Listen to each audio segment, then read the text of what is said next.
గృహీత్వా హస్తాభ్యాం, శివ మీ పాదములు నా చేతుల్లో పెట్టండి. కదులుతాయా విగ్రహంలోంచి? కదలవు. కదలనప్పుడు నీకు ఆనందం పొందగలవా? పట్టుకున్నానన్న ఆనందం పొందగలవా? పొందలేవు. కానీ ఆర్తి ఉందనుకోండి, ఈ కదలికలన్నీ ఆగిపోవాలి. అసలు అప్పుడు చేతులక్కర్లా, విగ్రహం అక్కర్లా, ఏమక్కర్లా.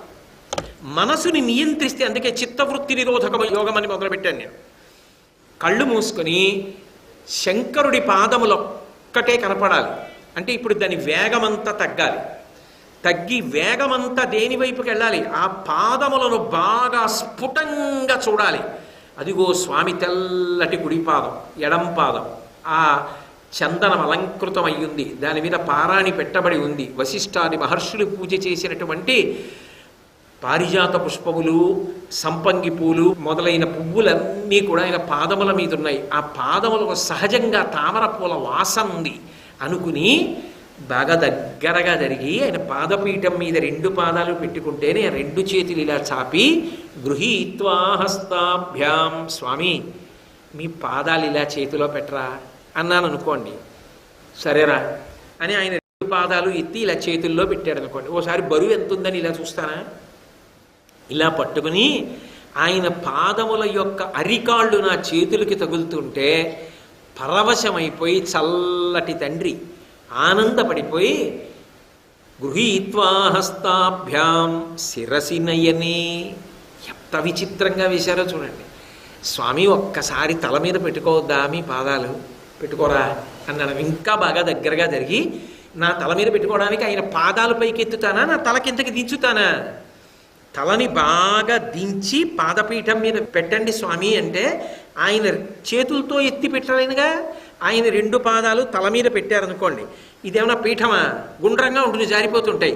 జారిపోకుండా ఇలా 2 చేతులతో పాదాలు ఇలా పట్టుకుంటే ఆ 2 పాదాలు తల మీద అలా ఉండగా నేను ఆనందపడిపోయి కన్నుల వెంట ఆనంద భాష్పములు పడిపోతుంటే మళ్ళీ ఇలా 2 చేతులతో పట్టుకుని నయని, ఆ వేళ్ల చివరి భాగాలు చిన్నతనంలో పడిశం పట్టినప్పుడు అమ్మ కర్పూరం బియ్యం గుడ్డలో మూట కట్టి ముక్కు దగ్గర పెట్టినంత మెత్తగా ఆ వేళ్ల చివర్లు తగులుతుంటే ఇలా కళ్ళకి తగులుతుంటే శిరసి నయని, కళ్ళకి తగల్చుకుని ఇంకొంచెం ముందుకి జరిగి ఆ పాదాలు గుండెల మీద పెట్టుకుని వక్షశివహన్ సమాశ్లిష్యాఘ్రాయ స్ఫుట జలజగంధాం పరిమళాం, ఆయన పాదములు 2 పాదపీఠం మీద పెడితే కళ్ళంబట ఆనంద భాష్పాలు కారిపోతూ ముందుకి వంగి గట్టిగా 2 చేతులతో పాదాలు ఇలా గట్టిగా పట్టేసుకుని వంగిపోయి ఆయన పాదముల మీద తల పెడితే వికసించిన తామర పువ్వుల్లోంచి వచ్చినటువంటి సుగంధము వంటి సహజ పరిమళము ఆయన పాదములలోంచి వస్తుంటే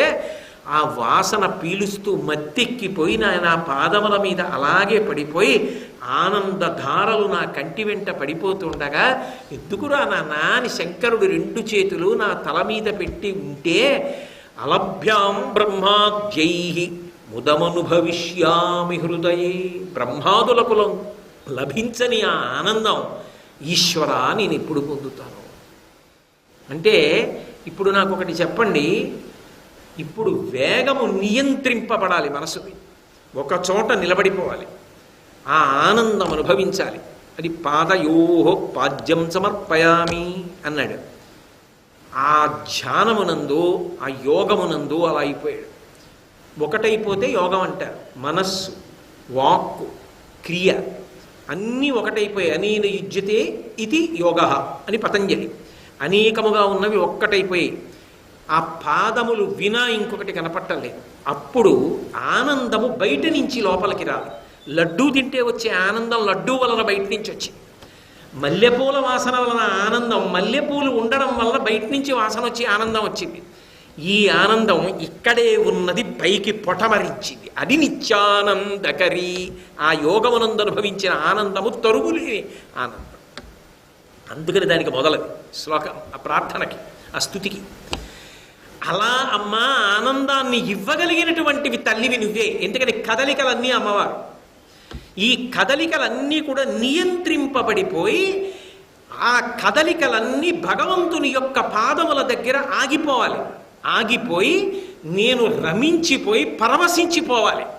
అలా నేను అనుభవించాలంటే నా ఎదురుగుండా ఉన్నది కాదు, ఇక్కడ చూస్తూ, ఇక్కడ అనుభవిస్తూ అంత మహదానందాన్ని నేను పొందితే దాన్ని యోగానందం అంటారు. యోగమనందు పొందిన ఆనందం అది ఎవరిస్తారంటే కదలికలను నియంత్రించగలిగినది ఆమెయే. లేకపోతే ఎంత పవిత్రమైన చోట తీసుకెళ్లి కూర్చోబెట్టండి, అపవిత్రమైన విషయముల వైపుకి కదిలి వెళ్ళిపోతుంది మనసు. సర్వం శ్రీ ఉమామహేశ్వర పరబ్రహ్మార్పణమస్తు. స్వస్తి.